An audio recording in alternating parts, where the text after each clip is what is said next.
I didn't notice it at first. I mean, who would, right? You buy a piece of land. You work it. You mind your business, and you assume, maybe naively, that other people will do the same. But then one morning I'm out there early, coffee still hot, boots sinking into soil that I'd spent months restoring, and I see it, a line. Not a natural one. Not something wind or water carved out. No, this was deliberate. Pressed into the earth like someone had drawn a shortcut straight through the heart of my property and decided, yeah, this works for me. At first it was just footprints, faint, scattered, easy to ignore. You tell yourself it's nothing. Maybe a neighbor cutting through once or twice. No big deal. But then the next day, it's clearer, more defined. And then the day after that, bicycle tracks, and then tire marks. Actual tire marks running right across my planted rows like the land didn't belong to anyone, like it was just there.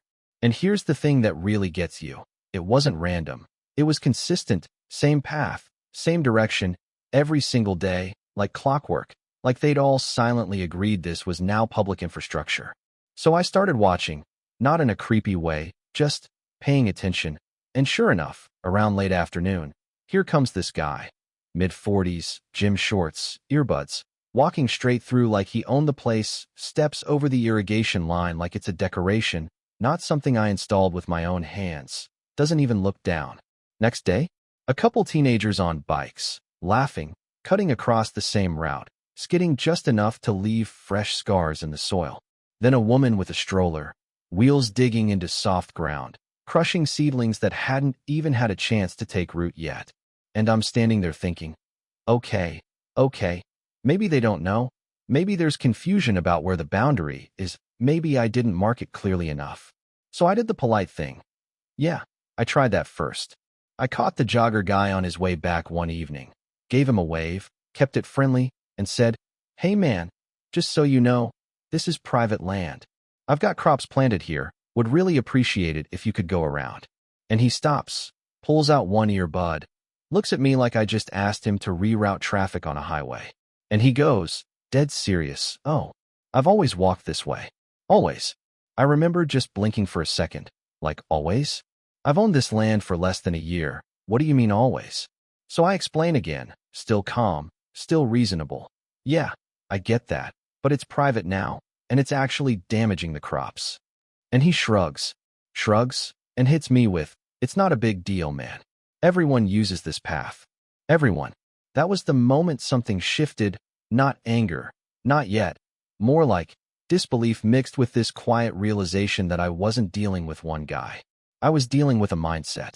And sure enough, it didn't stop, not even a little. If anything, it got worse. The path became wider, more defined, like the land itself was giving up under the pressure. Soil compacted down to this hard, lifeless strip where nothing could grow.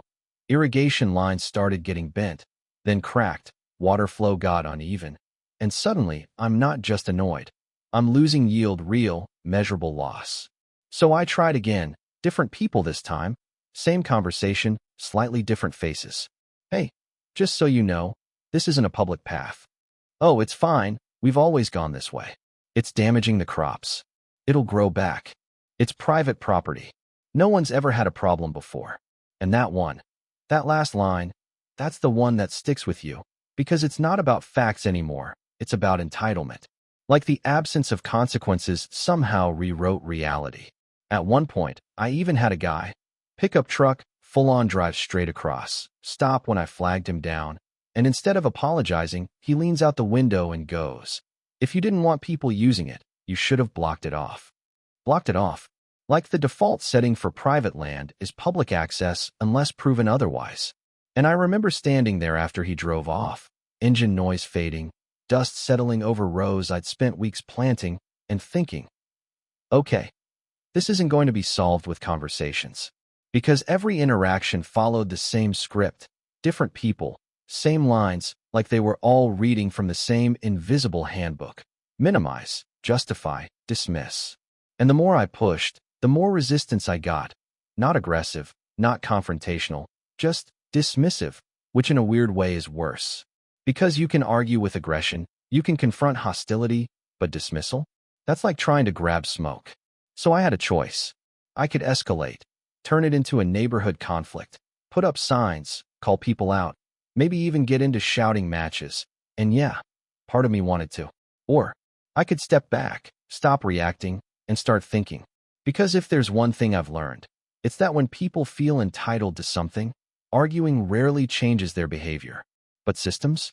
Systems do. And right there, standing in the middle of a field that was slowly being turned into a public shortcut without my permission, I decided I wasn't going to fight them. I was going to outplay them. All right, let's pause the story for a second, because what's happening here, it's not random, and it's definitely not just people being rude. There's actually a pattern to it, and once you see it, you can't unsee it. From a legal perspective, this whole situation sits right in that gray area that a lot of property owners don't think about until it's too late, because repeated, open use of land by the public, if left unchallenged, can sometimes evolve into what's called a prescriptive easement. Yeah, fancy term, but the idea is simple. If people use a path long enough, visibly, and without interruption, they can start to claim a kind of informal right to keep using it, not ownership, but access. And once that argument gains traction, it gets messy fast. According to standard procedure, the worst thing you can do in that scenario is nothing, because silence can be interpreted as permission, and permission, over time, becomes expectation, and expectation turns into entitlement. And speaking of entitlement, this is where the psychology kicks in. This is a psychological trap. People aren't consciously trying to damage anything. Most of them don't wake up thinking, yeah, I'm going to ruin someone's crops today. What they're doing is relying on social proof. They see a path, they see others using it, and their brain goes, well, if everyone's doing it, it must be okay. Add a little convenience bias on top of that. Humans will almost always choose the shortest, easiest route. And now you've got behavior that reinforces itself. Every person who walks that path makes it more real for the next person. And here's the kicker. Once that mental model locks in, logic doesn't work anymore. You can explain property lines, show damage, even bring up legal ownership, and they'll still default to, but we've always used it. Because in their mind, they're not trespassing, they're continuing a tradition. And that right there, that's why this situation wasn't going to be solved with a conversation.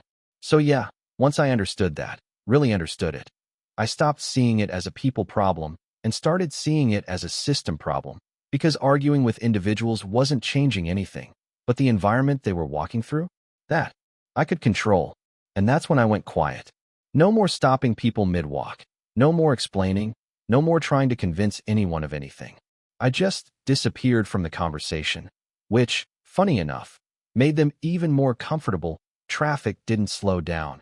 It increased. The path got wider, smoother, more official, like it had been validated by my silence. Exactly what I expected. Meanwhile, behind the scenes, I started building something else entirely. First step, I pulled every document tied to that land. And I mean everything.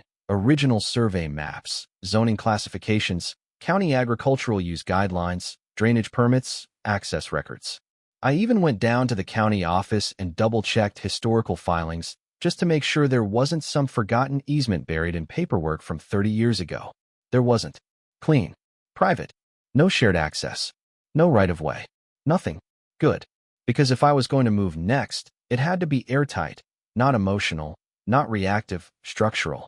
So I sat down and started redesigning how the land itself functioned, not just where things were planted, but how water moved, how equipment accessed different sections, how boundaries were defined, not visually, but physically. Here's where it gets interesting. I didn't build a wall. I didn't throw up some aggressive "no trespassing" signs every 10 feet. I made the path itself stop making sense. It started with crop rotation. I shifted planting patterns so that the so-called shortcut now cut directly through high-density rows, tighter spacing, more sensitive crops, things that couldn't just be stepped over without consequence. Then came drainage. I applied for a county-approved drainage adjustment, completely legitimate, and installed shallow, narrow channels that redirected water flow across that exact strip of land. Nothing dangerous, nothing extreme. Just enough to make the ground uneven, softer in some places, slightly raised in others, the kind of terrain that says, hey, maybe don't walk here, without ever actually saying it.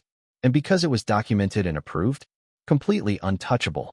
Next, fencing, but not the kind you're picturing. No barbed wire, no aggressive barriers, just low-profile agricultural fencing, the kind used to guide equipment lanes and protect specific crop zones, subtle, intentional, placed exactly where they needed to be to break the straight-line convenience of that path.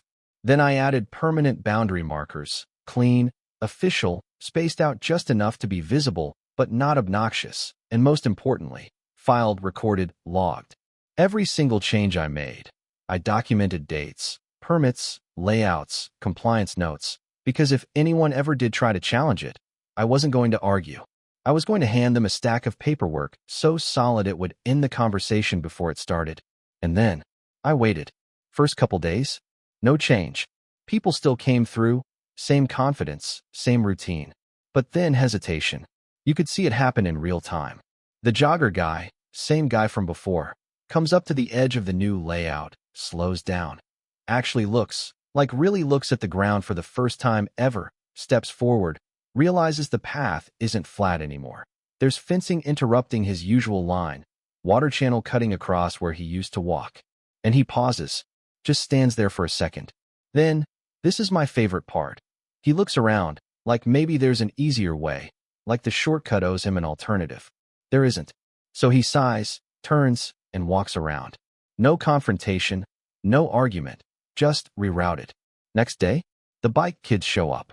They don't even make it halfway before realizing the terrain's different. One of them tries to push through, hits a soft patch, tire slips, nothing dramatic, just enough friction to kill the fun. They look at each other, laugh it off, and then, same thing, they bail and take the long way. And the stroller? Didn't even attempt it. She gets to the edge, sees the markers, the uneven ground, the fencing, and just immediately turns, like her brain processed the situation in half a second, and went, yeah, not worth it. And that's when it clicked. I hadn't stopped anyone. I hadn't told them no. I had just removed the yes. And without that invisible permission structure, the behavior collapsed on its own. Within 2 weeks, the path was gone. Not physically, not right away, but socially. No new footprints, no fresh tire marks. The soil started to loosen again. Irrigation lines stayed intact. Crops grew back into the space like the land was reclaiming itself. And the people? They adapted, instantly, like it had never even been an option. No apologies, no acknowledgement, just silent compliance. Which, honestly, was perfect, because I didn't need them to admit anything. I just needed them to stop. And the best part? No conflict, no drama, no neighborhood war stories. Just a quiet shift in reality, engineered, documented, and executed so cleanly that by the time anyone realized what had happened, it was already done. So what's the lesson here? Because on the surface, it looks simple. People were cutting through private land. I changed the layout, problem solved. But if you zoom out a little, there's something deeper going on, something that applies way beyond a field, or a shortcut, or even property lines. The lesson here is control doesn't always come from confrontation. And I know, that sounds counterintuitive, especially if you're the kind of person who believes in standing your ground, speaking up, drawing a line in the sand. And don't get me wrong, there's a time for that. There's a time to be loud, direct, even aggressive if the situation calls for it. But this wasn't one of those times. Because what I was dealing with wasn't a single bad actor. It wasn't one guy being difficult. It was a shared belief system, a quiet, unspoken agreement among a group of people that this path, this land, was available to them. And you can't argue your way out of a belief system like that. You have to replace it.